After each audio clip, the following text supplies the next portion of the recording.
भारत में विभिन्न धर्मों को माना जाता है, अलग अलग धर्मों को माना जाता है और यही भारत देश की एक विशेषता है। आज हम बात करते हैं जैन धर्म की। सत्य, अहिंसा और करुणा को मानने वाला जैन धर्म।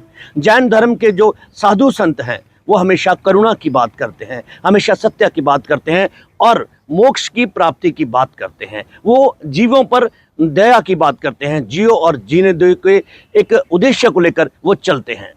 आज हम पहुंचे हैं एसएस जैन सभा सेक्टर 18। यहाँ पर एक पर्व मनाया जा रहा है पिछले 7 दिनों से। इस पर्व का उद्देश्य है कि पिछले 1 साल में आपने जो भी गलतियां की हैं या जो भी अनजाने में आपसे गलतियां हुई हैं, आप उसकी क्षमा याचना करते हैं। आइए चलकर देखते हैं कि ये जो पर्व है ये किस तरह से मनाया जा रहा है। क्या हमसे हुआ, हाँ गलती हुई, इसके बारे में एक लेखा जोखा करने का दिन। मैं सोचता हूँ कि दिवाली पर गलती सफाई भी इसीलिए करते हैं कि अगर कहीं कोई कमी और खराबी रहेगी तो ठीक हो जाए। हमारी भी आत्मा की शुद्धि का पर्व ऊँची पूजों को कोई। आज मैं सोचता हूँ देश भर में कितने साधुओं का चातुर्मास हो रहा है, साधना का समय और साधना के साथ शाम को प्रतिक्रमण करते हैं। मैं सोचता हूँ प्रतिक्रमण का एक एक शब्द अगर हम समझ के करें तो हमें समझ में आ जाएगा। जिसने भी प्रतिक्रमण की रचना की है उसने किन लोगों से और कौन किन गलतियों के लिए अपने आप को क्षमा करने के लिए ईश्वर से प्रार्थना है। मैं भी यही प्रार्थना करता हूँ आज के दिन, क्योंकि वर्ष पर मुझे लगभग हो गया है। यहाँ धीरे देवियों के अधिकारी के रूप में कई बार काम करता हूँ तो मेरी जाने अनजाने में गलतियाँ हो जाती है, भूल हो जाती है। किसी व्यक्ति की मन को दुखी भी हो सकता है। तो मैं सोचता हूँ कि ये जो हमारा पर्यूषण पर्व की रचना हुई है ये शायद इसीलिए हुई है कि अगर हम वास्तव में अपनी गलतियों को अपने अंतर मन में स्वीकार करें और उनको ठीक करने के लिए केवल शब्दों से नहीं अपनी आत्मा से, मन से ये निश्चय करें कि ये गलतियां दोबारा ना हो, तो मैं सोचता हूँ कि गलतियां जिंदगी में हो सकती है पर दोबारा ना हो तो व्यक्ति का जीवन अपने आप सफल बन जाए। असंभव कोई चीज नहीं, संभव है। तो मैं सोचता हूँ हम सब लोग भी बहुत भाग्यशाली हैं कि ऐसी अत्यधिक आत्माओं के सामने बैठने का मौका मिलता है, उनके जीवन को देखने का भी अवसर मिलता है, उनकी तप साधना और इस विश्रामी जीवन को भी देखने का हमको अनुभव होता है।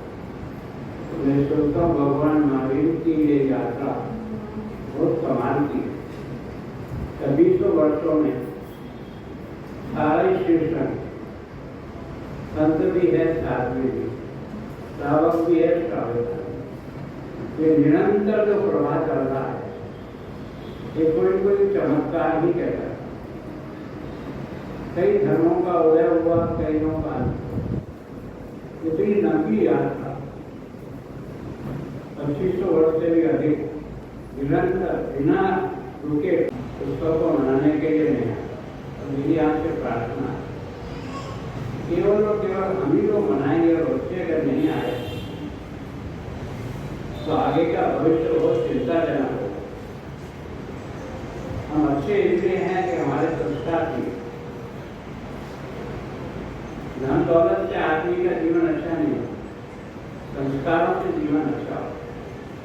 कठिनाई में भी संस्कारों में अगर व्यक्ति चाहे तो पार कर जाए। और आप हम सब ज़्यादा भाग्यशाली हैं कि हमारी जो महिला मंडल है वो सब साधना में आज भी सबसे आगे। आप और हमारी गाया ये जो नाव चल रही है ना उसमें उनका बहुत बड़ा योगदान। कई बार हम वो नहीं कर सकते जो वो करते। तो मैं सोचता हूँ इसके साथ साथ गुरु भगवान से मेरी प्रार्थना है कि नए बच्चों को जोड़ने के लिए हमें कार्यक्रमों की रचना में कुछ नए बदलाव लाए ताकि वो बच्चों में भी धर्म के प्रति एक आकर्षण पैदा। आज की जो चकाचौंध जिंदगी है उसमें से बिना कोई तौर तरीके से उन बच्चों को अपनी ओर आकर्षित नहीं। और मेरी इसकी मान्यता है कि अगर हम बच्चों को जोड़ेंगे आप और हम पर तो कुछ नहीं रहेगा सर, ढूंढते हैं और निकल जाते हैं। बच्चे उसको कहीं के करने का कर सकते। अगर ये साधु भगवान भी बने होंगे तो किसी छोटी उम्र में बने होंगे, किसी गुरु भगवान की वाणी का ऐसा होगा कि उन्होंने अपना सारा जीवन सुख साधुता छोड़कर इस विद्रागी मार्ग पर आगे बढ़े। तो इसका मतलब यह है कि जो उम्र संस्कार ग्रहण करने की होती है, अगर उस उम्र को संस्कार से नहीं जोड़े तो भविष्य बहुत कठिन होगा। और एक मेरे को महाराज से भी प्रार्थना है कि हमको भगवान ने धन दौलत भी दी है, सब कुछ दिया, लेकिन ये जो 5 स्टार होटल में जो शादियाँ करते हैं हम देखा इसको किसी प्रकार मान और सम्मान बढ़े। मेरी कमी के कारण से मेरे समाज को नीचा देखना, मैं ऐसा अवसर नहीं आने दूंगा कि इसके कारण से आपको सर झुकाना पड़े। आप बहुत शांति और संतोष से कह सकते हैं कि मैं साहब राजनीति में रह करके भी ईमानदारी से अच्छा जनसेवा कर सही ढंग से काम कर सकता है। इस आशीर्वाद से ही मैं महाराज सिद्धे भी यही है और साधवी चीजें यही है कि धन दौलत भी नहीं चाहिए, पद प्रसिद्धता भी नहीं चाहिए, सब बहुत मिले।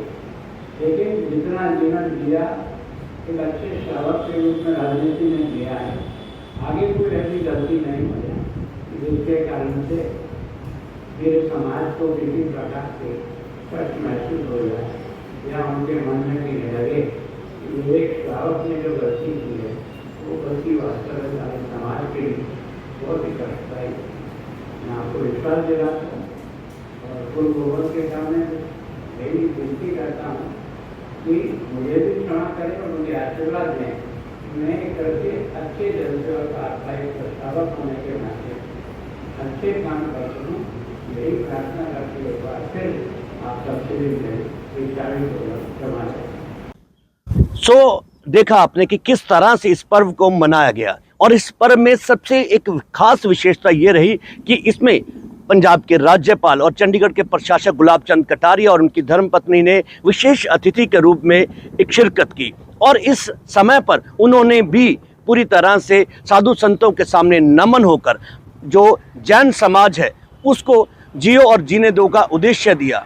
और इसके साथ साथ उन्होंने क्षमा याचना भी की कि मैं चाहे किसी भी पद पर हूँ, लेकिन अगर मुझसे भी अनजाने में कोई गलती होती है तो मैं उसके लिए क्षमा याचना करता हूँ। जैन धर्म की एक खास तारीफ करते हुए उन्होंने कहा कि ये धर्म जो है ये सबसे विशेष धर्म है और इसको अब जो यूथ है, जो नए युवा हैं, उनको इस धर्म की ओर आगे आना चाहिए। जो पर्व हैं उनको बड़े दिल और दिमाग से और बड़ी श्रद्धा के साथ मनाना चाहिए। मेरे सहयोगी अजीत कौशल के साथ राजेंद्र दत्त, अर्थ प्रकाश टीवी, चंडीगढ़।